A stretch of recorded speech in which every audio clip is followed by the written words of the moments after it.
एक छोटे से गांव में जहां पेड़ों की छांव और शांत वातावरण में लोग अपनी दिनचर्या जीते थे, उसी गांव में एक पति पत्नी का घर भी था, अजय और सीमा। उनका प्यार जितना गहरा था उतना ही सच्चा भी था।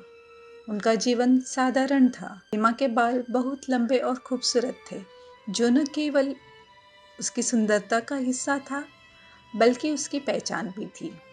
वहीं अजय के पास एक पुरानी घड़ी थी, जिसे वह बचपन से लेकर आज तक बहुत प्यार से संभालता आ रहा था। यह घड़ी सिर्फ वक्त बताने का साधन नहीं थी, बल्कि उसमें उस समय की यादें और संघर्ष छिपे हुए थे। वह हमेशा अपनी घड़ी को देखता और सोचता, यह उसके जीवन के उन खास लम्हों की याद दिलाती है। लेकिन एक दिन अजय ने देखा कि घड़ी का बेल्ट टूट चुका है। वह परेशान हो गया, क्योंकि उसे अपनी घड़ी के बिना सब कुछ अधूरा सा लगता था और अब उसका टूटे हुए बेल्ट को लेकर चिंतित होना स्वाभाविक था। अजय के पास बेल्ट बदलवाने के पैसे नहीं थे और वह इस समस्या का समाधान ढूंढने में असमर्थ था। सीमा ने यह देखा और उसका दिल अजय के लिए थोड़ा परेशान हुआ। वह जानती थी, घड़ी केवल अजय के लिए वक्त देखने का एक साधन नहीं थी, बल्कि वह उसकी यादों और जीवन का अहम हिस्सा थी। सीमा चाहती थी कि अजय इस समस्या से मुक्त हो सके और फिर उसे एक विचार आया। वो सोचने लगी, अगर अजय खुश रहेगा तो उसकी खुशी में मेरी खुशी है। यह सोचना उसके लिए आसान नहीं था, क्योंकि सीमा के लंबे बाल उसकी पहचान थी। लेकिन उसने एक दिन यह निर्णय लिया कि वह अपने बाल काटेगी और उन बालों को बेच के उनसे जो पैसे मिलेंगे उससे वह अजय के लिए एक घड़ी का नया बेल्ट खरीद लेगी। सीमा के मन में थोड़ी कतराहट हुई, लेकिन फिर उसने कहा, नहीं, अजय की खुशी में मेरी खुशी है। उस दिन शादी का सालगिरह का दिन था। सीमा ने अपने लंबे बालों को कटवाया। सैलून में बाल कटवाते हुए वो सोच रही थी कि अजय के लिए कौन सा कलर का बेल्ट लेना है।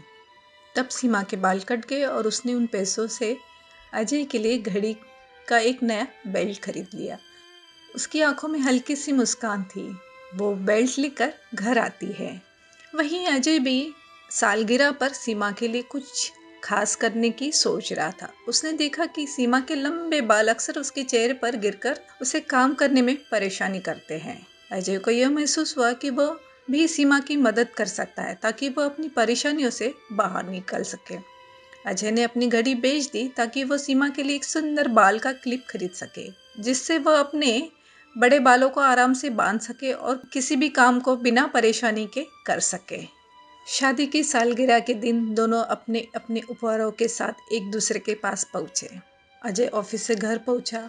सीमा ने देखा अजय के हाथ में एक सुंदर बाल का क्लिप था और अजय ने देखा कि सीमा के हाथ में एक नया घड़ी का बेल्ट था। दोनों ने एक दूसरे को देखा और हल्की सी मुस्कान के साथ सीमा ने कहा, मैंने अपने बाल काटे ताकि तुम्हारे लिए बेल्ट ले सकूं। अजय ने भी मुस्कुराते हुए जवाब दिया, मैंने अपनी घड़ी इसलिए बेच दी ताकि तुम्हारे लंबे बालों के लिए ये सुंदर सा क्लिप ले सकूं। उस पल में दोनों की आंखों में खुशी के आंसू थे। वे एक दूसरे को देखकर हंसी से झूम उठे। उस क्षण ने उन्हें यह सिखाया कि असली प्रेम वह नहीं है जो केवल उपहारों से होता है, बल्कि वह है जो स्नेह, त्याग और समझ में छिपा होता है। एक दूसरे के लिए की गई छोटी छोटे बलिदान ही रिश्तों को गहराई से और मजबूती से बनाकर रखती है। तो दोस्तों, यह कहानी हमें यह सिखाती है कि सच्चा प्रेम कभी शब्दों में नहीं होता है, बल्कि उन निस्वार्थ बलिदानों में होता है जो हम एक दूसरे के लिए बिना किसी स्वार्थ के करते हैं। अजय और सीमा ने अपनी शादी की सालगिरह के दिन जो किया वह यह दर्शाता है, सच्चा प्रेम कभी शब्दों में नहीं होता है, बल्कि जो एक दूसरे के प्रति प्रेम, स्नेह, समझदारी, सम्मान में होता है। जब हम किसी से सच्चा प्यार करते हैं तो हम उसकी खुशी के लिए अपने सुख और पहचान को भी छोड़ने को तैयार हो जाते हैं। यही तो असली प्रेम की खूबसूरती है, जो हर रिश्ते को अनमोल बना देती है। अजय और सीमा की ये कहानी हमें यह समझाती है कि जब हम किसी से प्यार करते हैं तो हमें उसकी समस्याओं का हल करने के लिए किसी भी कीमत पर उसका साथ देना होता है। कभी कभी अपनी खुशी और पहचान को छोड़कर दूसरों की खुशी के लिए कुछ करना पड़ता है, और यही बलिदान, यही रिश्ते को सुंदर, गहरा और खूबसूरत बनाते हैं। तो इसी के साथ हम आपसे अलविदा लेंगे, फिर मिलेंगे एक नई कहानी में। स्वस्थ रहिए, मस्त रहिए, व्यस्त रहिए। और हाँ, यदि आपको यह कहानी अच्छी लगी हो तो हमारे चैनल को लाइक और सब्सक्राइब अवश्य कीजिए। धन्यवाद।